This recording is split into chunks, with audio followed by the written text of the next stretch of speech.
welcome to my video lesson on how the shoulder works.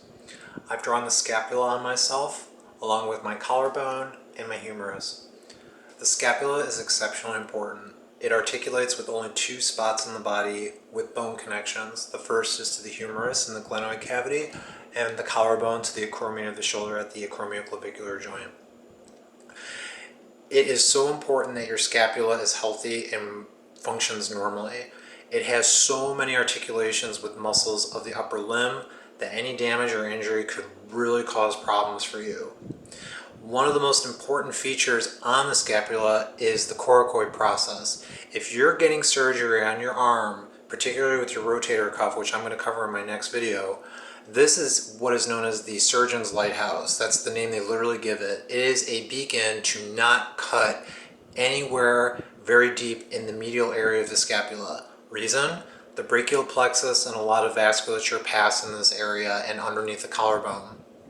If we examine the glenoid fossa or cavity, this area under incision, if a surgeon cuts in, there are so many important tendons and attachments that cross over this joint here. Let's move on and look at another view.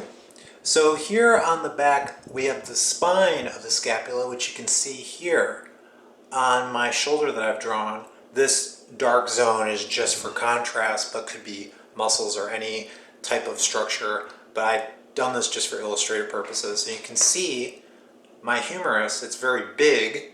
That's not how big my humerus head really is, but it looks really big here just for emphasis. But you can see that it articulates with this glenoid fossa in a 360-degree view around here. The collarbone also is one of the strangest bones in the body. It is so important that the collarbone be healthy.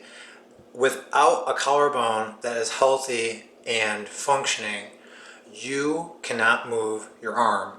You can, but it will hurt a lot. It will cause a lot of damage.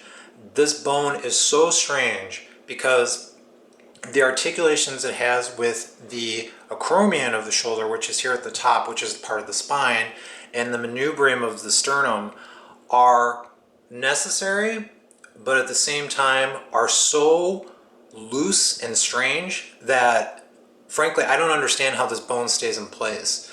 Its function to keep this part of your limb in place. It's the only bone that is horizontal in your entire body to start with. And also, it is the only bone that articulates directly with the arm from the skeleton. So keep that in mind. So if you have a broken collarbone, it is serious, especially if the collarbone is broken in a way where fragments of the bone are actually shredded into the tissue or into muscles.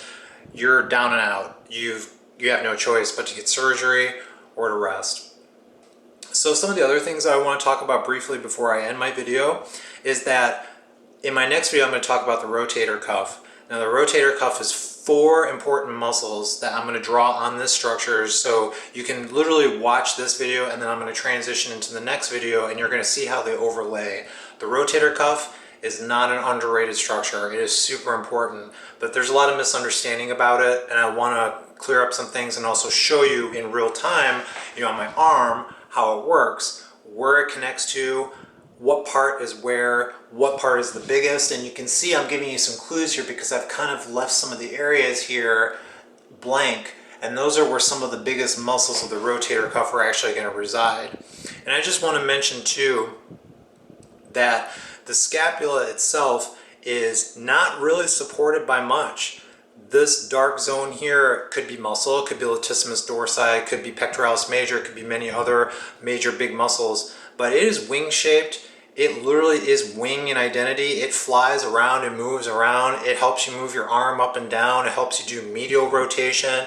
It helps you assist with your movement of your deltoid up and down. But it is literally like wing shape in name and function. And I'm going to leave it there. And if you want to join me on my next video where I discuss the rotator cuff, please join me. But again, collarbone, scapula, coracoid process, glenoid fossa, humerus, spine of scapula, the scapula itself, and then we have the acromion, which is part of the spine. Thank you.